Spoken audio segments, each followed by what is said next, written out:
Diabetic తో బాధపడుతున్నారా? Be better ayurvedic expert తో ఫ్రీ కన్సల్టేషన్ తీసుకుని తగ్గించుకోండి. Welcome to our channel. ఈ రోజు మనతో పాటు రమ్మగారు ఉన్నారు. నమస్తే రమ్మగారు. నమస్తే. రమ్మగారు, ఏదన్నా పెద్ద కథ చెప్పండి రమ్మగారు. పెద్ద కథ అంటే కథా సాగరంలో కథలు బాగుంటాయి. కథలో బోల్డని మలుపులు, బోల్డని ట్విస్టులు కూడా ఉంటాయి. చందమామ కథలు కూడా మనకి ట్విస్టులు ఉన్న కథలు కొన్ని కనపడతాయి. కాకపోతే అవి 3 వారాలు 5 వారాలు అలా చెప్పాలి. మనం ఇంకా దాని మీద డిసైడ్ అవ్వలేదు. ఇప్పుడు మనం ఉపకోస, కీర్తిసేన కథ అవన్నీ ఇందులో ఇచ్చే కథా సాగరంలో రకరకాల కథలు ఉంటాయి. పెద్దగా పేర్లన్నీ గుర్తులేవు, కొన్ని గుర్తున్న పేర్ల వరకు చెప్తాను. ఇక రాజుగారు రాణిగారు అని చెప్పాల్సింది అంతే. ఒక రాజుగారికి 100 మంది భార్యలు ఉన్నారట. అయితే సంతానం కలగల, సంతానం లేనప్పుడు లేదు, ఇక పిల్లలు పుట్టేలాగా లేరనుకుంటున్నాడు. ఆయనకి ఈ రాణుల్లో చివరి ఆవిడంటే చాలా ప్రీతట. 100వ నెంబర్ అంటే ఆవిడ చాలా బుద్ధిమంతురాలు. ఇప్పుడు ఓ 10 మంది పిల్లలు ఉన్నారు, ఓ పిల్లాడంటే ప్రీతి అనగానే వాడు పార్షియాలిటీ లాగా కనపడుతుంది మనకి. భార్యల్లో ఒక ఆవిడంటే ప్రీతి అంటే ఒకటి ఆవిడ అందంగా ఉండుండొచ్చు, లేదా రాజుకి నచ్చే రకపు ధోరణి ఆవిడలో ఉండుండొచ్చు. భార్యలు అంటే బయట నుంచి వస్తారు కదా, అందరూ ఎవరి దారిని వాళ్ళు ఉంటారు, ఎవరి ధోరణిలో వాళ్ళు. ఈయనకి నచ్చే ధోరణి ఏదో ఉంది, నచ్చే రకపు ధోరణి, నచ్చే రకపు మాట తీరు, సౌందర్యం. ఫలానా పెద్ద కళ్ళు, ఫలానా అదేదో ముక్కు, చంద్రబింబం లాంటి మొహం, చారెడు చెంపకి చారెడు కళ్ళు, బారెడు జడ, ఇవన్నీ ఉంటాయి ఒక్కొక్కరికి ఒక్కోటి. ఈ రాజుగారికి ఏవో ఉన్నాయి కొన్ని, ఆ ఉన్నవన్నీ ఈవిడకున్నాయి. చివరి భార్య ఆవిడంటే చాలా ప్రీతి. అయితే ఏమైందట, సంతానం లేదు. ఈయన ఆ స్వామీజీకి ఈ స్వామీజీ కోసం వెళ్ళేవాడు. అయితే ఏమైందట, ఒకసారి ఎక్కడో అడవికి వెళ్ళి అంటే వేటకెళ్ళి ఆయన తిరిగి వస్తుంటే ఒక ముని కనిపించాడు. నాకు సంతానం లేదు, 100 మంది భార్యలు ఉన్నారు కానీ అని చెప్పేసరికి ఆయన ఏం చేసేట, ఓ బ్రహ్మాండమైన మేకను ఒకదాన్ని ఇచ్చేట, బలంగా పుష్టిగా. ఈ మేకనిచ్చి, అబ్బాయి ఈ మేకను తీసుకెళ్ళి ఈ మేకతోటి ఒక రసకం అంటే సూప్ తయారు చేయించు, మేక సూపు. ఆ సూపుని నీ రసకము అంటారు తెలుగులో. సంస్కృతంలో ఏం పేరు ఉందో అందులో రసకం అనే ఉంది. ఆ పేరు విచిత్రంగా ఉండేసరికి అది గుర్తుందనమాట. ఇప్పుడో చదివాను, చాలా రోజులైంది. నేను ఇంకా మీరు రసకము అనేసరికి సంస్కృతం వర్డ్ అనుకున్నాను. తెలుగులో అలా అంటున్నారు. రసకం బహుశా సూప్ అవుతుందని నేను భావిస్తున్నాను దాన్ని. సూప్ చేయించి చక్కగా మంచిగా అన్ని అంటే హెర్బ్స్ అని వేసి, పుదీనాలు అవి ఇవి వేస్తారు కదా సూపులు చేయడానికి, అది వేసి నీ భార్యలకి ఇవ్వు, తప్పకుండా సంతానం కలుగుతుంది అని చెప్పాడు. ఏదో మంత్రించిన మేక. ఈయన మేకని పట్టుకొచ్చాడు. రాజుగారు మేకని తింటారా లాంటి ప్రశ్నలు లేకండి, కథలో అలా ఉంది అంతే. తింటారు రాజులు, క్షత్రియులు మాంసాహార భోజనం వాళ్ళకి నిషిద్ధం కాదు. అక్కడి నుంచి ఏమైందట, రాజుకి పూజ చేసుకోమన్నాడు. రాజుకి ఒక పూజ కూడా చెప్పాడు, ఫలానా ఒక పూజ చేయమన్నాడు. ఈయన పూజ చేసుకునే టైంలో ఈ 100 భార్యలు తమకు సంతానం కలుగుతుందని ఆనందంగా ఓ చోట కూర్చున్నారు. ఈ చిన్న ఆవిడ మాత్రం పోయి రాజుగారు పూజ చేసుకుంటుంటే ఆయన దగ్గర కూర్చుంది. ఈ లోపల ఈ పూజ, ఈ హోమం, ఈ తతంగం చాలా అయ్యే లోపల ఈ బ్రాహ్మడు, ఈ పండితుడు ఎవరైతే ఈ పూజ చేయించి రసకం కూడా చేయించాల్సిన ఆయుర్వేద వైద్యుడు ఆ మేకతోటి ఆ సూప్ చేయించేసి ఆ సూపును ఒక బౌల్ తోటి తీసుకెళ్లి ఆ 100 మంది భార్యలు కూర్చున్న ఒక ఇది ఉంది కదా ఆస్థాన మండపం, అక్కడికి తీసుకెళ్లి కప్పులో పోసేసి తలా కాస్త ఇచ్చేసాడు. ఈమెకిడే ఉండిపోయింది. వాళ్ళంతా అక్కడే ఉన్నారు. ఇవంతా ఆయన ఎక్కడ లెక్కెట్టుకుంటాడు, రాణి గారులంతా అక్కడ ఉన్నారు అనుకున్నాడు. వాళ్ళందరూ సూపు చేసుకున్నారు. పూజ చేసుకున్నాక రాజుగారు ఏది సూపు అని వచ్చేసరికల్లా మేమంతా తాగేసామన్నారు వీళ్ళు. గిన్నెలో ఏమీ లేదు. ఆఖరి రాణిగారు బికమొహం వేసుకుని రాజుగారి వెనకాల నిలబడి, ఇప్పుడు ఎట్లా, అయ్యో నేను అసలు ఈవిడంటే పంచప్రాణాలు, ఈవిడ కోసమే సంతానం కావాలని నేను కోరుకున్నాను, ఈవిడిని వదిలిపెట్టి మిగిలిన వాళ్ళందరికీ ఇచ్చారు, వీళ్ళు దుంపల దగ్గర ఏం చేయాలా అని ఆలోచించి ఏమన్నాడు, ఆ ఆయుర్వేద వైద్యుని అడిగాడు, అయ్యా వైద్య శిఖామణి ఏమేమి మిగిల్చారంటే, ఏం మిగలలేదు ప్రభు, చర్మం తీసి అవతల వాడసం కొమ్ములు ఉన్నాయండి అన్నాడు. అయితే ఓ పని చేయండి, ఆ కొమ్ములు నరగదీసి సూప్ చేసి ఇవ్వండి అమ్మాయికి అని చెప్పాడు. కొమ్ములు నరగదీశారు. రాజుగారు తలుచుకుంటే దెబ్బలకి ఏం కదా.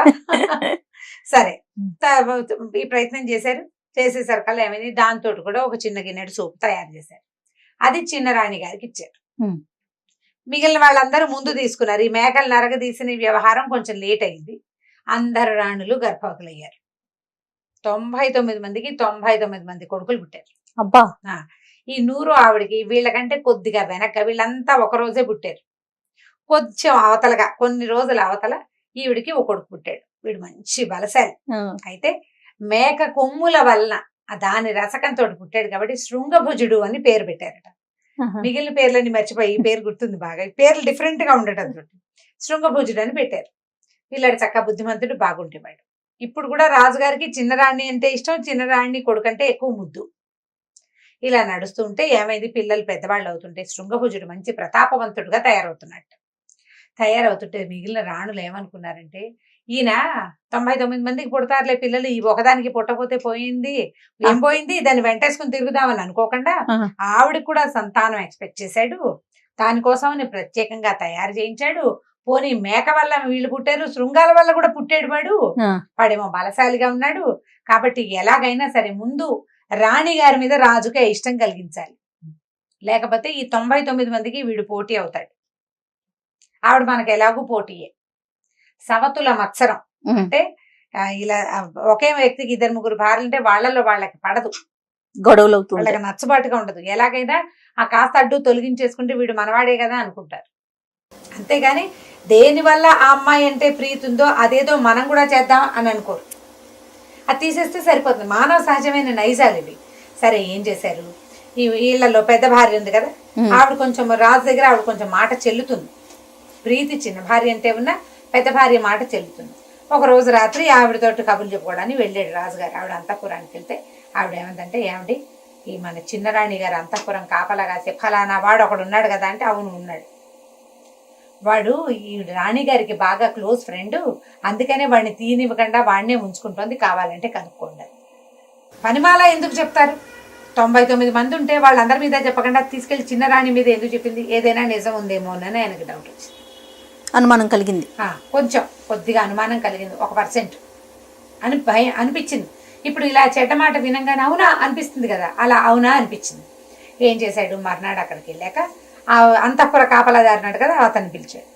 ఏరా నాయనా, నువ్వు ఒక బ్రాహ్మణ హత్య చేసావు, బ్రహ్మహత్యా పథకం ఉంది నీకు అన్నాడు. అనేసరికి ఆయన తెల్లబోయి, నేనేమీ చేయలేదు ప్రభు, నేనే తప్పు చేయలేదు, నేను ఏ బ్రాహ్మణుడికి ఎక్కడా ద్రోహం చేయలేదు, నేను అంతఃపుర రక్షణ తప్పితే రెండో పని చేయట్లేదు అంటాడు. కాదు నువ్వు ఒక తప్పు చేసావు, నాకు తెలిసింది ఒప్పుకోమంటాడు రాజు. నేనే తప్పు చేయలేదంటాడు వాడు. వాదోపవాదాలు జరిగినాయి. ఇక నేనేం చేయలేదు, నేనే పొరపాటు చేయలేదు, చీమ కూడా నేను అపకారం తలపెట్టలేదు, ఒక్క చెయ్యకూడని పని కూడా నేను చేయలేదన్నాడు. కావాలంటే మా వంశ చరిత్రను చూడండి. మా నాన్న మీ నాన్న దగ్గర పనిచేశాడు, మా తాత మీ తాత దగ్గర పనిచేశాడు, మా ముత్తాత మీ ముత్తాత దగ్గర పనిచేశాడు. మా వంశ చరిత్రను చూడండి, మా తల్లులు, మా తండ్రులు, మా బాబాయిలు, మా మామయ్యలు అందరినీ కనుక్కోండి, అసలు మేము పొరపాట్లే చెయ్యం, నేను సూపర్ అన్నాడు అతను. అనేసరికి ఈయనేమన్నాడు, కాదురా, నువ్వు బ్రహ్మహత్యా పాతకం నీకు చుట్టుకున్నట్టు నాకు పొద్దునే కలొచ్చింది, అందుకని నువ్వేదో పొరపాటు చేసావని నేను భావిస్తున్నా. ఓ పంచి కల్లో అయినా ఏదైనా నీకు సమస్య వస్తుందేమో, నువ్వేం చేస్తావంటే ఇవాళ మొదలుపెట్టి నీకు ఎక్కడ కావాలంటే అక్కడ డబ్బు వచ్చే ఏర్పాటు చేస్తా, మొత్తం భారతదేశంలో ఉన్న అన్ని క్షేత్రాల్లోనూ మునిగి రమ్మన్నాడు. అంటే అతన్ని అక్కడి నుంచి తప్పించాలన్నమాట. ఇంట్లో కూర్చుంటే 4 రోజుల పైకి వచ్చేస్తాడు. భారతదేశ యాత్ర అంటే సంపూర్ణ భారతదేశ యాత్ర అంత సులువా అప్పట్లో పంపించేశాడు. సరే అతను ఒప్పుకున్నాడు. రాజుగారు ఏదో కొంత ధనం ఇచ్చాడు, కొన్ని ఉత్తరాలు రాసి ఇచ్చాడు. ఏ రాజ్యంలో అయినా నీకు డబ్బు అయిపోతే ఆ రాజు దగ్గర ఈ కాగితం ఒక చూపించి 10 రూపాయలు తెచ్చుకోవచ్చు అని 2 కాగితాలు రాసి ఇచ్చి పంపించేసాడు. అలాంటి ఫెసిలిటీలు కూడా ఉండేవి రమ్మగారు, ఎందుకుందేవి కాదు, రాజులకి కొంత సామరస్యం ఉంది. సూపర్. సరే ఏటీఎం లేవు ఇప్పుడు, అలాగా ఉన్నాయి కదా, బాగుంది. అక్కడి నుంచి రాణి గారి దగ్గరికి వెళ్ళాడు. రాణి గారి దగ్గరికి వెళ్ళేసరికి రాణి గారితో అన్నాడు, నాకు చాలా పెద్ద సమస్యల్లో చిక్కుకున్నాను నేను, అయితే నేను మనకు సంతానం కలగడానికి మేకనిచ్చాడే యోగి ఇంకోడు ఆయన కబురు చేస్తే, ఆయన నీ రాణుల్లో నీకు అత్యంత ప్రీతిపాత్రమైన ఆవిడ్ని ఎక్కడైనా దాచేసామన్నాడు, భూగృహంలో పాత పెట్టించమన్నాడు, ఏం చేయాలో తెలియట్లేదంటే రాణి ఈవిడేమంది, ఆఖరి రాణి, అయ్యో ప్రభు నేనంటేనే కదా మీకు పంచప్రాణాలు, మీకు సమస్య వస్తుంటే భూగృహంలో పాతాళంలో పాతేయండి నన్ను, మీకు అనారోగ్యం రాకూడదు, మీరు హాయిగా 10 ఏళ్ళు పచ్చగా ఉండాలి, 100 ఏళ్ళు మీరు ధైర్యంగా హాయిగా ఉండండి, నన్ను భూగృహంలో పెట్టించండి, చంపేయమని మునీశ్వరుడు చెప్పిన చంపేయండి ఏం పర్వాలేదు, నన్ను చంపేసినా ఓకే, మీరు బాగుండటమే నాకు కావాలి. ఈయన తెలపోయాడు. వాడేమో చూస్తే నేనే పాపము చేయలేదంటాడు, ఈవిడేమో నన్ను చచ్చిపోవడానికి కూడా సిద్ధపడుతుంది. అంటే ఈ మాటలో ఏదో అబద్ధం ఉంది. కానీ ఎందుకు పుట్టింది ఈ మాట, ఏదో ఒక 1% కారణమైనా లేకుండా ఎలా పుట్టిందో ఆయనకు అర్థం కాలే. ఆవిడ ఏడ్చి శోకాలు పెట్టింది, అమ్మో నా రాజుకి ఇట్లా ఏదో సమస్య రాబోతుంది నా భర్తకి, ఆయన నా భర్త కోసం నేను ఏమైనా చేస్తానని 10 దండాలు పెట్టేసుకుంది దేవుళ్ళకి. భూగృహంలో పెట్టేయండి, నన్ను భూగృహంలో పెట్టేయండి అని బతిమిలాడింది. సరే రాజు అన్నాడు, అయితే ఓ పని చేస్తాను, నీ అంతఃపురం కిందే భూగృహం నిర్మింపజేస్తాను, నువ్వు అక్కడ ఉందిగాను. అంతఃపురంలో లోపలికి ఒక గోడౌన్ తవ్విచ్చారు. ఈవిని బట్టికెళ్ళి అక్కడ పెట్టారు. కొడుకు ఏడ్చాడు, అయ్యో మా అమ్మ భూగృహంలో ఉంటే ఎట్లా? భూగృహంలో ఉండడం అంటే ఎవరు రారు, రోజు భోజనం వస్తుంది, భోజన పళ్ళెం పైకి వెళ్ళిపోతుంది అంతే, వాళ్ళతో కూడా మాట్లాడకూడదు. పాతాళ గృహం, రాజు రాడు, ఇంకా అక్కడికి రాడు, ఐసోలేషనే మించుగా. అయ్యేసరికల్లా ఏమైంది, పిల్లాడు ఏడిస్తే తండ్రి అన్నాడు, ఒరే నాయన నేను నిన్ను జాగ్రత్తగా చూసుకుంటాను, కొన్నాళ్ళ పాటు మేమని ఇక్కడే ఉండిద్దామని ఒప్పించాడు. తల్లి చెప్పింది, నాన్నగారికి ఇబ్బంది, అందుకని నేను భూగృహంలో ఉంటున్నాను, కాబట్టి నాన్న నువ్వు మాట వినాలని పిల్లాడికి నచ్చజెప్పి. సరే పిల్లాడు పైన ఉంటున్నాడు, అంతఃపురంలో తిరుగుతున్నాడు, అన్నయ్యలతో తిరుగుతున్నాడు. ఇలా అయింది. కొన్నాళ్ళు గడిచాక వాళ్ళకి ఏమనిపించింది, తల్లి లేదు కానీ పిల్లాడు దినదిన ప్రవర్ధమానంగా పెరిగిపోతున్నాడు. ఆ తల్లిని అంత పని చేశానని రాజుగారు ఇంకా ముద్దుగా చూస్తున్నాడు ఈ పిల్లాడిని. దాంతో వాళ్ళకి ఏమనిపించింది, ఎలాగైనా వీడిని తప్పించేసేయాలి. ఇంతలో ఏమైందట, ఒక రోజు ఈ పిల్లలందరూ మేడ మీద ఆడుకుంటారు. మరి చిటి పిల్లలు కాదు, ఒక 17, 18, 19 సంవత్సరాలు వచ్చినాయి. మేడ మీద ఏదో కబుర్లు చెప్పుకుంటున్నారు. ఆకాశంలో ఒక పెద్ద కొంగ వచ్చిందట. కొంగ ఎలా ఉందంటే, అది నోరు తెరిస్తే ఇలా మంటొస్తోంది నోట్లోంచి. ఆ కొంగ కనపడేసరికల్లా ఈ పిల్లలందరూ, అమ్మో ఏదో పెద్ద కొంగ వచ్చింది మన రాజ్యం మీదకి, బాణాలు వేద్దామని బాణాలు వేశారు. బాణాలు తగలటల్లా దానికి. అయితే వీడన్నాడు, శృంగభుజుడు అన్నాడు, నేను కొట్టగలను అన్నయ్య, కానీ ఈ చిన్న చిన్న బాణాలతోటి విల్లులతోటి కుదరదు, పెద్ద విల్లు కావాలంటే ఈ పిల్లల్లో పెద్దవాడు ఉన్నాడు కదా, అందరికంటే మొదటివాడు పెద్దరాణి, పెద్దవాడేం కదా, వాళ్ళంతా ఒక వయసు వాళ్ళే, పెద్దరాణి గారి కొడుకు అన్నాడు. అయితే ఓ పని చేస్తాను, నాన్నగారిది బంగారు విల్లు, బంగారు ఇవి ఉన్నాయి, ధనుసు బాణాలు ఉన్నాయి, ధనుర్బాణాలు బంగారంవి, అవి పట్టుకొస్తా, కొట్టు అని చెప్పి ఏం చేశాడు, పరిగెత్తుకుంటూ వెళ్ళి ఈ నాన్నకి చెప్పకుండానే ఆ లోపల ఉన్న ధనుర్బాణాల నుంచి తండ్రిది పెద్ద విల్లు, బ్రహ్మాండమైంది బంగారపుది విల్లు, బాణము చేతపుచ్చుకొచ్చాడు. ఒక్కటే తెచ్చాడు బాణం. ఆ తూణె మొత్తం అంతా బాక్స్ అంతా ఉంటుంది కదా, ఒక సంచి లాంటిది, ఒక దీని లాంటిది, అమ్ముల పొది పట్టుకురాల, ఒక్క బాణాన్ని పట్టుకొచ్చాడు. విల్లు అమ్ము రెండు తెచ్చాడనమాట. తెచ్చేసరికి ఎక్కువ రెడీ చేశాడు, కొట్టాడు శృంగభుజుడు. నిజంగానే ఈ బాణం వెళ్ళి ఆ కొంగకి రెక్కల్లో దిగిపోయింది. దానికి నెత్తురు కారటం కూడా వీళ్ళు చూశారు. కానీ అదేం చేసింది, కేమని పెద్ద కేక పెట్టి ఎగిరి వెళ్ళిపోయింది. ఇప్పుడు గుచ్చుకుందే బాణంతో సహా వెళ్ళిపోయింది. వెళ్ళిపోయేసరికల్లా ఈ పిల్లాడు అన్నాడు, పెద్దవాడు, ఊరిని ఏం కొట్టావురా, దాన్ని పడేయలేదు, అదేమో బాణం పుచ్చుకొని వెళ్ళిపోయింది, ఇప్పుడు నాన్నగారు చంపేస్తారు, బాణం తీసుకొచ్చి మాట్లాడు నువ్వు. నేను కొట్టాను, దానికి దెబ్బ తగిలింది, ఎక్కడో చోట పడిపోతుంది అన్నయ్య అంటే, సరే ఎక్కడ పడిందో అక్కడికి వెళ్ళు, దాన్ని చచ్చిన దాన్ని చూసి బాణం పుచ్చుకురా నువ్వు వెనక్కి అని విల్లు పట్టేసుకున్నాడు. విల్లు తీసేసుకున్నాడు, విల్లు లాగేసుకుని బాణం పట్టుకుని రావాలి నువ్వు. అది పెద్ద రాక్షస కొంగ, ఖచ్చితంగా ఏదో చాలా దూరంలోనే కనపడింది, చాలా దూరంలోనే పడింది, దగ్గరికి వెళ్తే వీడిని బతకనిస్తుంది అది, దాని లాంటివి ఇంకా ఎన్నున్నాయో అక్కడ. కాబట్టి వీడి పీడ విరగడైపోతుందని వీళ్ళ అన్నదమ్ములందరూ ఆలోచించుకుని వీడిని నువ్వు వెళ్ళి పట్టుకురా అని తరిమేశారు. కుర్రాడు ఏం చేస్తాడు, మరి ఏం చేస్తాడు, నాన్నది తను తీయకూడదు, వీడు తెచ్చిచ్చాడు, పర్మిషన్ అడిగి చెయ్యాలి, పర్మిషన్ అడగలేదు, కాబట్టి బాణం తేవాల్సిందే. పైగా నేను కొట్టాను ఒక కొంగని, అది చచ్చిందో లేదో నేను చూడాలి కదా అని అనుకుని, సరే ఏం చేశాడు, దిగి నడుచుకుంటూ పోయాడు. పిల్లాడు నడిచి వెళ్తుంటే వాళ్ళ అమ్మ ఉందనుకో, అయ్యో దారిలో తినడానికి తిండని, వేసుకోవడానికి బట్టలని, గుర్రం కావాలని, సైనికులు కావాలని చేసేది. తల్లేది, తల్లి తోడు అన్నారు, తల్లి తోడు లేకపోతే ఎవరు చూస్తారా పిల్లాడిని, అందరూ వాళ్ళ పిల్లాడు కాదు కాబట్టి ఎవరి దారిని వాళ్ళు ఊరుకున్నారు. పిల్లవాడు ఒట్టి కాళ్ళతోటే కుర్రాడు నడిచి వెళ్ళిపోయాడు. నడిచాడు, ఆ అడవి వైపు నడవటం మొదలు పెట్టాడు. ఇక నడిచాడు నడవగా చివరికి ఒక పెద్ద అడవిలోకి చేరాడు. ఆ అడవికి పై భాగాన అంటే చెట్లు, ఎర్ర పువ్వులు అవి కనపడుతున్నాయి. వీళ్ళకి దూరంగా కనపడినవి అవే. అక్కడే పడింది కొంగ, ఆ అడవిలోనే. వెళ్ళేసరికల్లా అక్కడ ఒక చక్కటి చుక్క లాంటి ఒక అందమైన అమ్మాయి కనపడిందట. ఆ పిల్లకి వీడిని చూసేసరికల్లా వీడు బాగా నచ్చాడు. ఆ అమ్మాయింది, నువ్వెవరు ఏమిటి అంటే, నేను ఫలానా రాజుగారి అబ్బాయిని, ఇక్కడి నుంచి ఈశాన్యంగా మా ఊరుంది, ముందు ఒక కొంగ, పెద్ద కొంగ కనపడింది, మా అన్నదమ్ములంతా వేశారు, బాణం తగలేదు, మా నాన్నగారి బంగారు బాణంతో నేను కొడితే దానికి తగిలింది, అది గత్తా పడిపోయింది, బాణం మా నాన్నది, నేను వెనక్కి అప్పచెప్పాలి, అది చచ్చిందో లేదో చూడడానికి వచ్చాను అన్నాడు. అనేసరికల్లా ఈ అమ్మాయింది, నేను ఆ బాణం తగిలిన కొంగ ఉంది చూసారు, అది కొంగ కాదు, అగ్నిశిఖుడు అనే ఒక రాక్షసుడు, అతను ఇట్లా కొంగ రూపంలో విహరిస్తాడు. తను ఎక్కడెక్కడ దాకా ఎగరగలిగాడో ఆ ప్రాంతాన్ని అంతా తను సొంతం చేసుకుంటాడు. ఇప్పుడు ఈ అడవి ఇది వరకు మీ కిందే ఉండేది, ఇప్పుడు మా నాన్న ఏలుబడిలోకి వచ్చేసింది. నిప్పులు వెదజల్లుతాడు నోటితో.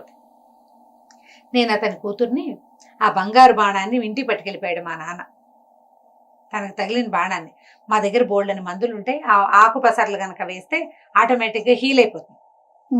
హీల్ అయిపోయింది మా నాన్నకి నొప్పి అని చెప్పింది. చెప్పేసరికల్లా అయ్యో ఇప్పుడు నాకు ఆ బాణం కావాలి ఎలాగా అన్నాడు. అయితే ఓ పని చెయ్యి, నువ్వు నాకు బాగా నచ్చావు, నువ్వు నన్ను పెళ్లి చేసుకుంటావా మరి అని అడిగింది. ఈ కుర్రాడికి అమ్మాయి అయితే బాగుంది, ఎవరో ఒకళ్ళు రాజకన్యని పెళ్లి చేసుకోవచ్చు, అది రాక్షసుడు కూతురా అదా ఇదే అని కాదు, ఆ అమ్మాయికి తను నచ్చాడు, తన అమ్మాయికి ఒకళ్ళకొకళ్ళు నచ్చటమే అనమాట ఇంపార్టెంట్. సరే పెళ్లి చేసుకుంటాను అన్నాడు. అయితే ఓ పని చెయ్యి, పద మా నాన్న దగ్గరికి తీసుకెళ్తా. అయితే మా నాన్న ఏమైనా పరీక్షలు పెడతానంటాడు, నేను చెప్పినట్టు చేస్తే నీ బాణము వస్తుంది, నేను నీతోటి వస్తానని చెప్పింది అమ్మాయి. ఇప్పుడు పాతకాలపు ఈ కథల్లో ఆడపిల్లలు ఒక కుర్రాన్నో ఒక రాజకుమార్తెనో ఒక బ్రాహ్మణ్ణో ఒక సైన్యాధ్యక్షుడినో వరిస్తే ఇక వాళ్ళకి అమ్మా నాన్న అక్కర్లా, తండ్రి పరువు మర్యాద వాటి గురించి ఆలోచించేవాళ్ళు కాదు. అలాంటి కథలు మనకి ఇందులో కనపడతాయి. అంటే అప్పటి విధానం అది ఉంది కాబోలు. వరించి వాడి వెనకాల వెళ్ళిపోవటమే, మళ్ళీ వెనకొచ్చి పుట్టింటికి వచ్చి పుట్టింట్లో నాన్న ముద్దు అమ్మ ముద్దు ఆ ధోరణి అప్పుడు లేదు. ఏమిటో మరి కదా ఈ ఇందులో కథా సరిసాగరంలో చాలా కథలు అలాగే కనపడతాయి. వరించి అబ్బాయితో అమ్మాయి వెళ్ళిపోవటమే కనపడుతుంది. సరే బాగానే ఉందా. ఈ అబ్బాయి ఏం చేశాడు, రాజుగారి దగ్గరికి వెళ్ళాడు. వెళ్తే ఆయన పెద్ద పర్సనాలిటీ, బ్రహ్మాండంగా ఉన్నాడు. ఆ రాజు దగ్గరకు వస్తే ఏమన్నాడు, వెళ్ళి చెప్పాడు, అయ్యా నేను ఫలానా రాజుగారి అబ్బాయిని, మీ అమ్మాయి ఫలానా అమ్మాయి, అమ్మాయి పేరు ఏం పెట్టుకుందాం, పేరు నాకు గుర్తులేదు, చిత్రసేన అని పెడదాం పోనీ, చిత్రసేన నాకు చాలా నచ్చింది, మేమిద్దరం పరస్పరం ప్రేమించుకున్నాం, మీ అమ్మాయిని నాకు ఇచ్చి పెళ్లి చేయండి అన్నాడు. అనేసరికల్లా రాజు అన్నాడు, మామూలుగా మా అమ్మాయిని వరించాను అంటే మా అమ్మాయి కూడా నచ్చితే పెళ్లిళ్ళు చేస్తాం, మా పద్ధతే అది. కానీ ఇప్పుడు నువ్వు ఇప్పుడే ఎక్కడి నుంచో వచ్చావు కదా, చక్కగా స్నానం చేసి తయారయ్యిరా, అప్పుడు మా అమ్మాయిని చూసి ఏ అమ్మాయి నీకు నచ్చితే మా అమ్మాయిని చూసి పెళ్లి చేసుకుందు కానీ అన్నాడు. అనేసరికల్లా సరే ఏం చేశాడు, స్నానానికి వెళ్ళిపోయాడు. వెళ్ళబోయేసరికల్లా ఆ పెళ్ళి ఏం చేస్తుంది, రహస్యంగా ఇతని దగ్గరకు వచ్చి చెప్పింది, మా నాన్న మేము 100 మంది అమ్మాయిలం, అందరిని నుంచోబెట్టి ఇందులో నువ్వు ఎవరిని వర్ణించావో చెప్పమంటాడు, మేమంతా ఒకేలా ఉంటాం, నువ్వు గుర్తుపట్టలేవు, ఓ పని చెయ్యి, అందరూ హారాలు కిందకేసుకుంటారు, నేను ఆ హారాన్ని నెత్తి మీద పెట్టుకుంటాను, చూడు జాగ్రత్తగా. మెడలో వేసుకునే హారం వేరు, నెత్తి మీద మొహం మీద పెట్టుకునేవి వేరు కదా. ఈ మెడలో వేసుకున్న హారాన్ని ఎవరైతే పైన పెట్టినారో అది నేను, ఆ జ్ఞాపకం పెట్టుకోమని. సరే ఈ అబ్బాయిని చక్కగా తలంటి పోసారు, ఒళ్ళు నలుగు పెట్టారు, బ్రహ్మాండంగా స్నానం చేయించారు, మంచి బట్టలు కట్టబెట్టారు, శుభ్రంగా భోజనం గీనం చేపించాక సభాభవనంలోకి తీసుకొచ్చాక రాజుగారి కూతుళ్ళందరూ నుంచున్నారు, 100 మంది అందగత్తెలు. అబ్బాయి వీళ్ళలో నువ్వెవరిని వరించావో, ఏ అమ్మాయి నీకు నచ్చిందో ఆ అమ్మాయిని దండ వేయను అని దండిచ్చారు చేతికి. ఇతను మెల్లిగా ఒక అమ్మాయిని చూసుకుంటూ వచ్చాడు. ఏ బిల్లు అయితే ఈ మెడలో వేసుకోవాల్సిన హారాన్ని మొహం మీద పెట్టుకుందో దండేశాడు, ఇక్కడ పెట్టుకుంది అనమాట, నుదుటి మీద పెట్టుకుంది ఆభరణంగా. ఆ అమ్మాయి మెడలో దండేసేసరికి అందరు చప్పట్లు కూడా గుర్తుపెట్టాడు ఈ అబ్బాయి చిత్రసేనని గుర్తుపెట్టాడు అన్నారు. అనేసరికి గెలిచినట్టే కదా. అక్కడి నుంచి ఏమైంది, రాజుగారు అన్నాడు, ఈ అగ్నిశీకుడు బాగుంది కానీ మేము రాక్షసులం కదా, మాకు చాలా పరీక్షలు ఉంటాయి, ఓ పని చెయ్యి, మరి ఇక్కడి నుంచి దూరంగా ఫలానా ఒక పొలం చూపిస్తాను, అక్కడ నువ్వులు చేసిన నువ్వులు కనపడతాయి, పొలం అంతా చల్లేసి రా నువ్వు అన్నాడు. అది చాలా పెద్ద పొలం, ఒక్క మనిషి నువ్వులు చల్లటం అయ్యే పని కాదు. అక్కడి నుంచి అమ్మాయి సరే ఇతను ఏం చేశాడు, రథం వేసుకుని ఆ పొలం దగ్గరికి అక్కడికి వెళ్ళేసరికి అక్కడ చేసి పెట్టిన నువ్వులు అంటే ఎంత ఉన్నాయో తెలుసా, అవి 2 కళ్ళు పట్టదు ఆ రాసి చూడటానికి, ఏవో అంత పెద్ద రాసి నువ్వులు, అంత పెద్ద పొలం. ఈ అమ్మాయి ఏం చేసింది, ఆ పిల్లని తలుచుకున్నాడు, ఇప్పుడు ఏం చేయాలి, ఏముంది ఏమీ చేయక్కర్లేదు నేను చేస్తానుగా ఉండని. ఆ అమ్మాయి విసినకర్ర చేతితో ఇట్లా విసురుకునే విసినకర్ర ఉంటుంది అమ్మాయి దగ్గర, దాన్ని ఇట్లా తీసి విసినకర్ర షేప్ లో చేసుకోవచ్చు, ఒక చిన్న పొల్లాలే ఉంటుంది, ఎప్పుడు కావాలంటే అప్పుడు అది ఓపెన్ చేసుకుని ఏం చేసింది, ఇట్లా నువ్వులు రాసి విసిరంగానే మొత్తం నువ్వులన్నీ ఎగిరిపోయి పొలంలో సెట్ అయిపోయింది, రాసి లేదు. సాయంకాలం అవ్వగానే ఇద్దరు కబుర్లు చెప్పుకున్నారు సాయంత్రం దాకా. సాయంత్రం అవ్వగానే రాజకుమారుడు వెళ్ళాడు, శృంగభుజుడు వెళ్ళి నేను నువ్వులు చల్లేశానన్నాడు. ఈయన అగ్నిశిఖుడు ఆలోచించి చూస్తే నువ్వులు చల్లబడే ఉన్నాయి. అయితే ఏమన్నాడు, నువ్వు చల్లేసావా, నువ్వు వెళ్ళిపోయాక మధ్యాహ్నం నాకు తట్టింది, ఆ నువ్వులు చల్లద్దు, మేము నూనె తీయించుకుంటాం, నువ్వులని పోగు చేసుకురా అన్నాడు. పొలంలో వేసిన నువ్వులు పోగు చేయాలి. మనుషుల వల్ల అవుతుందా? అవదు. సరే ఏం చేశాడు కుర్రాడు, మళ్ళీ అమ్మాయి ఏం చేస్తుంది, నీకేం బెంగలేదు, నీ దారి నువ్వు కూర్చొని నేను చేస్తా. కానీ ఏం చేస్తుంటే కొన్ని లక్షల చీమల్ని సృష్టించింది మంత్రశక్తితోటి. చీమలన్నీ తలా 1 లక్షల చీమలు లక్షల గింజల్ని పట్టుకొచ్చి రాశిగా పెట్టేసింది. అయిపోయింది. మళ్ళీ రాసి వచ్చేసింది. నువ్వులు రాసిని చూసేసరికల్లా వీడిని వదిలించుకోలేకపోతున్నా అని అర్థమైంది అగ్నిశిఖుడికి. ఏం చేశాడు, అయ్యా ఇప్పుడు నేను అగ్నిశిఖుడిని కదా, మా అన్నయ్య ఉన్నాడు ధూమశిఖుడు, చాలా దూరంలో ఒక దేవాలయం ఉంది, నువ్వు రథం వేసుకుని పొద్దు నుంచి సాయంత్రం దాకా వెళ్ళాలి. అక్కడికి వెళ్ళి మా అన్నయ్యని పెళ్లికి పిలుస్తున్నానని చెప్పని శుభలేఖ ఇచ్చాడు. నిన్ను మా అమ్మాయిని నీకు ఇచ్చి పెళ్లి చేస్తున్నట్టుగా రాసిన శుభలేఖ. ఈ శుభలేఖని స్వయంగా పెళ్లి కొడుకే వచ్చి నాకు ఇవ్వాలని మా అన్నయ్య కోరుకున్నాడు. పెద్దవాడు ఆయన కోరిక నేను మన్నించాలి. పొద్దు నుంచి సాయంత్రం దాకా ప్రయాణం చేస్తేనే నువ్వు అక్కడికి చేరుతావు. ఇది పట్టుకెళ్ళి శుభలేఖ ఇవ్వమన్నాడు. శుభలేఖ ఇచ్చి రావటమే కదా. సరే శుభలేఖ పుచ్చుకుని బయలుదేరితే ఈ అమ్మాయి ఏం చేసింది, ఒక 4 వస్తువులు ఇతని చేతులు పెట్టింది. ఏమేం పెట్టిందంటే రథం మీద ఓ మట్టిగడ్డ, ఓ చిన్న అంత ముంతతోటి నీళ్లు, ఓ ముళ్ళ కంప, అక్కడి నుంచి ఒక చిన్న నిప్పు రాజేసే ఒక సాధనం. ఈ 4 ఇచ్చి నువ్వు ఒక పని చెయ్యి, అక్కడికి వెళ్ళిపో. వెళ్ళాక అక్కడున్న ఒక దేవాలయంలో మా పెద్దనాన్న ఉంటాడు, అంత చక్కగా చూసాక మా పెద్దనాన్నకి శుభలేఖ ఇవ్వు. ఖచ్చితంగా నీ వెనకాల వస్తాడు. వెనక్కి తిరిగి చూసుకుంటూ ఉండు వస్తున్నాడా రావట్లేదని. వచ్చినప్పుడు మొదటిసారి వచ్చినప్పుడు మట్టిగడ్డ వేసి, రెండోసారి వచ్చినప్పుడు నీళ్లు పోసేసి, మూడోసారి వచ్చినప్పుడు ముళ్ళ కంచెలు వేసేసి, 4వసారి నిప్పు అంటించి పడి వెనక్కి తిరిగి చూసుకుంటూ ఉండు వస్తున్నాడా రావట్లేదా అని చెప్పింది. ఈ 4 చిన్న చిన్న వస్తువులే కదా రథం మీద పెట్టుకున్నాడు. రథం తోలుకుంటూ పోయాడు. అక్కడే వెళ్తే ఏమైంది, ఇదంతా ఎంత దూరమో వెళ్ళగా పెద్ద దేవాలయం కనపడింది. మధ్యలో శివాలయం, శివుడు, పార్వతి. అంటే శివాలయానికి ఓ పక్కన అమ్మవారు ఉంది, ఇంకో పక్కనేమో వినాయకుడు ఉన్నాడు. అక్కడి నుంచి 2 పెద్ద నెమళ్ళు ఉన్నాయి. ఆ మెట్లు ఎక్కుతూ ఉంటే దేవాలయం మెట్లు పెద్ద నెమళ్ళ విగ్రహాలు ఉన్నాయి. పైకి ఎక్కితే ఏనుగుల విగ్రహాలు ఉన్నాయి. పార్వతీదేవి చక్కగా అలంకరించి ఉంది. వినాయకుడు ఎలుక మీద కూర్చున్న వినాయకుడు విగ్రహం కనపడింది. చూసి దాని చోట్ల దండం పెట్టుకున్నాడు. ఈ నెమళ్ళ విగ్రహాలని, ఏనుగుల విగ్రహాలని విచిత్రంగా అతను చూస్తూ అటు ఇటు తిరుగుతుండగానే ఈ ధూమశిఖుడు వచ్చాడు బయటికి. వాడు ఇంకా పెద్ద రాక్షసుడు, అగ్నిశిఖుడు అన్నయ్య. ఏమిటి, ఎవరు నువ్వు, ఎందుకు వచ్చావన్నాడు. నేను మీ తమ్ముడు అగ్నిశిఖుడు కూతురైనటువంటి చిత్రసేనని పెళ్లి చేసుకోబోతున్నాను, మీకు శుభలేఖ ఇచ్చి రమ్మన్నాడు, స్వయంగా ఆహ్వానించి రమ్మన్నాడు మీ తమ్ముడు, ఇదిగోండని శుభలేఖ చేతిలో పెట్టాడు. శుభలేఖ తెరిచి చూసుకున్నాడు ఈయన. శుభలేఖలో ఏముంది, వెంటనే ఇక ఆగలేదు ఈ అబ్బాయి. ఈయన శుభలేఖ తెరిచే లోపల ఈ కుర్రాడికి అమ్మాయి చెప్పింది ముందే, మా పెద్దనాన్న చేతిలో శుభలేఖ పెట్టిన మరుక్షణం నువ్వు గుర్రం ఎక్కేసేయాలి, రథం ఎక్కేసేయాలి. పరిగెత్తుకుంటూ వెళ్ళి రథం ఎక్కేసాడు. రథం ఎక్కి రథం తోలుకుంటూ బయలుదేరాడు. ఈయన శుభలేఖ తెరిచి చూసుకున్నాక ఈ వచ్చిన శుభలేఖ పట్టుకొచ్చిన కుర్రాన్ని చంపేయమని కింద రాక్షస భాషలో రాయబడి ఉంది. ఓహో. ఆ ధూమశిఖుడు ఏం చేశాడు, పరిగెత్తుకుంటూ వచ్చాడు ఈ కుర్రాన్ని పట్టుకోవటానికి. ఈ కుర్రాడు రథం తోలుతున్నాడు, వెనక్కి తిరిగి చూస్తున్నాడు కదా. చూస్తుంటే ఈయన కనపడంగానే ఏం చేశాడు, ముందు మట్టి గడ్డని విసిరేసాడు. విసిరేసేసరికి అది పెద్ద పర్వతం అయిపోయింది, పెద్ద ఎత్తు గుట్ట అయిపోయింది. ఈ ధూమశిఖుడు అట్లా ఎలాగోలాగా ఎక్కి మొత్తానికి ఆ గుట్ట దాటి మళ్ళీ వచ్చి పరిగెత్తుకొచ్చేస్తున్నాడు. వస్తుంటే ఈసారి ఏం చేశాడు, ఒక చిన్న ముంత ఇచ్చింది కదా నీళ్లు, ఈ నీళ్ల ముంత విసిరేసాడు వెనక్కి. కుర్రాడు శృంగ భుజుడు రాజకుమారుడు విసిరేసేసరికల్లా ఏమైంది, ఇది పెద్ద నదిలాగా అయిపోయింది. ఆ నీళ్ళన్నీ దాటుకుంటూ చచ్చి చెడి వచ్చాడు ఈ ధూమశిఖుడు. వచ్చేసరికల్లా ఈసారి ఏం చేశాడు, ముళ్ళకంచి ఇచ్చింది కదా అంత ముళ్ళకంప, ఆ కంపనెత్తి విసిరేస్తే అది పెద్ద అడవి అయిపోయింది. మంత్రశక్తి అనమాట. వీడు ఈ అడవి దాటి వచ్చే లోపల ఈ కుర్రాడు ఏం చేశాడు, వస్తున్నట్టు గమనించుకుని ఈ అగ్గి ముట్టించి వెనక్కి విసిరేసేసరికల్లా నిప్పంటుకుపోయింది. నిప్పంటేసింది. అంటుకుపోయి మొత్తం కాలిపోయింది. ఈ అందులో ఈ ధూమశిఖుడు కూడా ధూమంలో ధూమంగా కలిసిపోయాడు. ధూమశిఖుడు అంటే పొగ, ఆ పొగలో కలిసిపోయాడు. ఇంకా అతను రాల.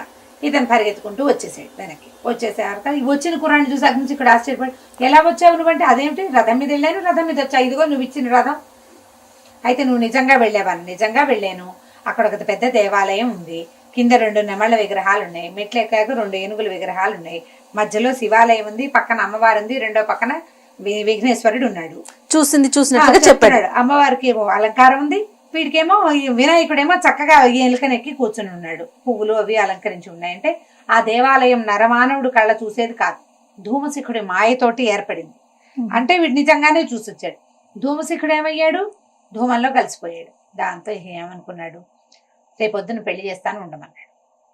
ఇది అమ్మాయి ఏం చేసింది, అర్ధరాత్రి వచ్చి మా నాన్న పెళ్లికి వెళ్ళి ఏం చేయడు, నేను చంపడానికే ప్రయత్నం చేస్తున్నాడు, బంగారు బాణం మా నాన్న లోపల దాచుకున్నాడు, బాణం పుచ్చుకుని వచ్చేస్తాను, మన ఇద్దరం కలిసి వెళ్ళిపోదాం పదా అని చెప్పేసి ఏం చేసింది, ఆ బంగారు బాణం చేత్తో పుచ్చుకొని ఈ కుర్రాన్ని తీసుకుని బయటికి పరిగెత్తుకుంటూ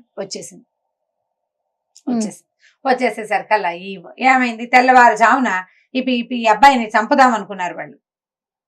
రాక్షసులు వాళ్ళ పిల్లని వీడికి ఇవ్వడం ఇష్టం లేదు. తెల్లవారిపోయిన తర్వాత చూసుకుంటే కుర్రాడు లేడు, అమ్మాయి లేదు. దాంతో ఈ అబ్బాయి వెనకాల పడాలని అగ్నిశిఖుడు ఏం చేశాడు, మళ్ళీ యథారూపం కొంగ రూపం ధరించి పరిగెత్తుకుంటూ వచ్చాడు. కానీ ఇతను రాక్షసుడు కదా, జనరల్ గా ఏం చెప్తారంటే రాక్షసులకి చిన్న మందబుద్ధి ఉంటుందని చెప్తారు. ఈ వచ్చేసరికల్లా ఈ అమ్మాయి వాళ్ళ నాన్న రెక్కల అల్లార్చిన శబ్దం వినపడేసరికల్లా అమ్మాయి ఏం చేసింది, నువ్వు మాట్లాడకుండా ఇక్కడే ఉండని తను ఒక కట్టెలు కొట్టేవాడి రూపం ధరించి చెట్టు కొడుతుంటే సరే ఈ కొంగ అక్కడ ఆగి మానవ భాషలో ఈ అబ్బాయిని అడిగింది, కట్టెలు కొట్టేవాడిని అడిగింది, అబ్బాయి ఒక అమ్మాయి ఒక అబ్బాయి బంగారు బాణం చేత్తో పుచ్చుకుని ఇటు వెళ్ళారా అని. వెళ్ళేసరికల్లా వెళ్ళారు, అయితే వెళ్ళటం అయితే వెళ్ళారు, నాకేమో ఏం చెప్పారంటే రాజు అగ్నిశిఖుడు చనిపోయాడు కదా, ఆయన్ని తగలేయడానికి ఆయన్ని దహనం చేయడానికి కట్టెలు కావాలన్నారు, కట్టెలు మోపు తీసుకుంటాము, ఇక్కడే ఉండవు, ఇక్కడ కొట్టి ఇక్కడే పెట్టమన్నారంటే అగ్నిశిఖుడు తలబడి ఇదేమిటి నేను చచ్చిపోయినా నేను ఎలా చచ్చిపోయాను అని చెప్పి ఏం చేశాడు, ఆ కట్టెలు కొట్టేవాడిని అక్కడే వదిలిపెట్టి పరిగెత్తుకుంటూ వెనక్కి ఇంటికి వెళ్ళి అడిగాడు, ఒరే నేను చచ్చిపోయానా, చచ్చిపోవటం ఏమిటి ప్రభు మీరు ఉన్నారు కదా అన్నారు. అనగానే ఓహో వీడు నన్ను మోసం చేశాడు ఎవడోనని మళ్ళీ ఎగురుకుంటూ వచ్చేసాడు కొంగలాగా. ఈ అమ్మాయి వెంటనే రూపం మార్చుకుని భర్తను తీసుకుని ఇంకా ముందుకెళ్ళిపోయింది, కుర్రాన్ని తీసుకుని ఇంకా బాగా ముందుకెళ్ళిపోయిన తర్వాత మళ్ళీ అగ్నిశిఖుడికి దొరికారు. ఈసారి ఏం చేసింది, ఈ అబ్బాయిని ఒక గాడిదలాగా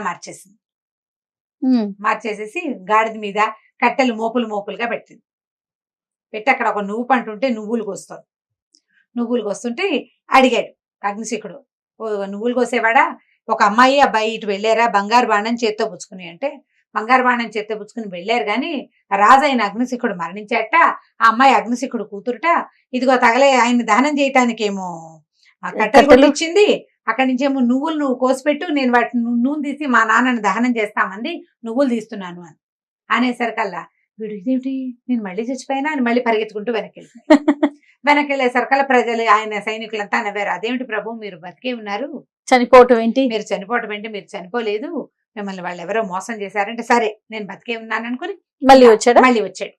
మళ్ళీ ముందుకు వచ్చేసరికల్లా ఇంకా బాగా ముందుకు వచ్చేసరికల్లా ఈ అమ్మాయి అడవి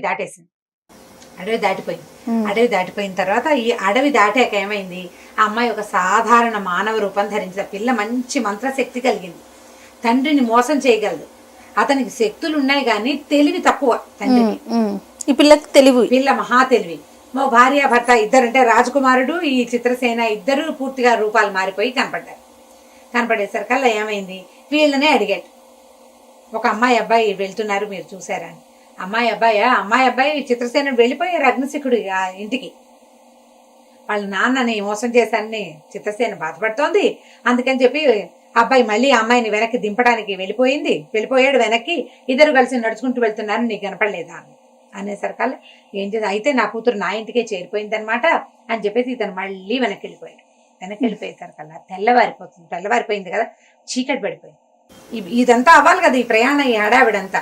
ఈ ఇంటికి వెళ్ళేసరికల్లా అందరూ సైనికులు నవ్వారు, ఈసారి మీరు బతికే ఉన్నారు ప్రభు అనేసరికల్లా నేను బతికుండటం కాదురా, నా కూతురు ఆ కూతురుని తీసుకెళ్లిపోయిన మానవుడు ఇద్దరు తిరిగి వచ్చారంటే రాలా మోసపోయానని తెలిసాక ఏమనిపించిందంటే అతనికి, ఇక వీళ్ళని నేను పట్టుకోలేను, తన కూతురు ప్రతిభ ఇదేనా అనుకోవటంలా, అతను మానవుడి ప్రతిభ అనుకుంటున్నాడు, వాడు ఎవడో మానవతమైన శక్తి ఉంది వాడికి అని చెప్పేసి ఇంకా ఆయన మళ్ళీ వెళ్తే ఎన్నిసార్లు నేను వెనక్కి తిరిగి రావాలి, నాకు ఓపిక అయిపోయింది, ఈ పక్షిలాగా ఎగిరెగిరి వెళ్తున్నాడు కదా, అంతకుముందు రోజుకు ఒకసారి ఎగిరేవాడు, ఇప్పుడు 3 ట్రిప్పులు అయ్యింది, ఊరుకున్నాడు. ఇంకా ఈ అమ్మాయి ఏం చేసింది, అబ్బుకన అతని రాజ్యానికి తీసుకెళ్ళిపోయింది. వెళ్ళేసరికల్లా ఈ శృంగభుజుడు వాళ్ళ నాన్నకి వెళ్ళి ఈ బంగారు బాణాన్ని అప్పచెప్పేసరికల్లా ఆయన ఈ పిల్లాడు ఏమైపోయాడో తెలియటలా ఇన్ని రోజుల నుంచి. సరే ఈ అబ్బాయి వచ్చేసాడు, ఈ అమ్మాయిని కూడా తీసుకొచ్చుకున్నాడు, ఆ అమ్మాయిని ఇచ్చి వివాహం జరిపించారు. ఆ వివాహం నాటి రాత్రి విందులో ఈయన తన పెద్ద భార్య దగ్గర స్పెండ్ చేశాడు కాస్త టైం. అప్పుడు టైం అయిందట, ఆవిడ పెళ్ళి అయింది, పెళ్లి విందులో అందరూ మధువు సేవిస్తారు, మధు ఎక్కువయ్యి ఆవిడ ఏమంది నిద్రమత్తులు అసలు వాడిని తప్పిద్దామంటే వాడు తప్పుకోవట్లేదు, వెళ్ళిన వాడు మళ్ళీ పిల్లని వెంటేసుకుని వచ్చేసాడు, ముందే వాడికి కొడుకులు పుడతారు ఏమిటో, మా పిల్లలు పెళ్లిళ్ళు అవ్వకుండానే భూగృహంలో ఉన్నా సరే దాని దశే బాగుంది, దానికి ముందు మనవలు పుడతారని కలవరిచ్చింది. దాంతో ఈయనకి వీళ్ళు కావాలనే చేశారు అని అర్థమైంది. ఇంత అయితే కానీ ఆయనకు తెలియలేదు, అది బయటికి రావాలి, అది అసలు నిజం కాదు అనే వాక్యం ఎవరిని అడుగుతాడు? ఈయన ప్రచ్ఛన్నంగా ఎవరి మీదైనా అడిగాడు అనుకో, అడిగితే అనవసరంగా మాటలు పెరిగిపోతాయి కదా. అవును, అడగకుండానే ఊరుకున్నాడు. సరే అక్కడి నుంచి పరిగెత్తుకుంటూ వెళ్ళి ఆ పాతాళ గృహంలో ఉన్న భార్యను పైకి తెచ్చుకున్నాడు. మర్నాడు పొద్దున శృంగభోజుని రాజు చేస్తున్నానని ప్రకటించి ఈ పెద్ద రాణి వల్ల ఈ అమ్మాయి ఇలా ఇన్ని రోజులు ఈవిడ భూగృహంలో ఉండవలసి వచ్చిందని చెప్పేసి ప్రజల ముందు ప్రకటించేశారు కదా. అందరూ 7 శ్లోకాలు పెట్టారు. వాళ్ళందరినీ ఊళ్ళోంచి వెళ్ళిపోమన్నాడు రాజు. కానీ చిన్నరాణి గారు ఒప్పుకోలే. సవతుల్లో మత్సరం ఉండటం లోక సహజం, ఇది లోక సహజమైంది. వీళ్ళు ఎవ్వరూ లేకుండా ఈ అంతఃపురంలో నేను ఒకదాన్నే ఏముంటాను, 100 మంది ఉండే అంతఃపురంలో ఒకళ్ళు ఉండగలరా? వాళ్ళ తప్పులు మన్నించండి అని బాగా బతిమలాడి తన తాలూకు తోడుకోడలని వెళ్ళిపోనివ్వాల, వాళ్ళని అక్కడే ఉంచుకుంది. శృంగభుజుడు రాజు అయ్యాక సరే ఏం చేశాడు, తన అన్నదమ్ముల్ని తన తాలూకు సైన్యాధ్యక్షులుగా పెట్టుకుని చక్కగా రాజ్యాన్ని బాగా పరిపాలించాడు. అతని సంతానమే రాజులయ్యారు. ఓహో, ఎందుకంటే అతనికి ముందు వివాహం అయింది. ఈ వచ్చిన అమ్మాయి చాలా రాక్షసమాయలు కలిగింది, దానికి బాగా విద్యలు ఉన్నాయి, మంత్ర విద్యలు కలిగి ఉంది కదా. ఆ అమ్మాయి ఆ రాజ్యాన్ని సుభిక్షంగా ఉంచింది. ఇతరులు ఎవ్వరూ తన భర్తను ఏమి చేయకుండా కాపాడుకునేది అనమాట. కథ కంచికి మనం ఇంటికి. ఇన్ని ట్విస్టులా పెద్ద కథ అన్నందుకు చాలా పెద్ద కథ చెప్పారు అమ్మగారు. నాకు నోరు నొప్పి రాలేదు. పేర్లు కూడా ఉంటాయి జయ ఈ కథా చరిత్సాగరంలో. అందరికీ పేర్లు, పెద్దరాణికి పేరు, పెద్దరాణి కొడుక్కి పేరు, అలా బోల్డ్ అని ఉంటాయి. పేర్లు గుర్తులేవు నాకు, బాగా గుర్తున్నవి 2-3 పేర్లే. ఇంట్రెస్టింగ్ గా ఉన్న పేర్లే గుర్తున్నాయి. ఓకే, మేము ఒక వారం రోజులు నడిపించవచ్చండి మా పిల్లలతో. చిన్న బిట్లు చెప్పొచ్చు, చెప్పుకోవచ్చు. రైట్ అమ్మగారు, ఇంకొక స్టోరీతో కలుద్దాం. నమస్కారం జయ, నమస్తే.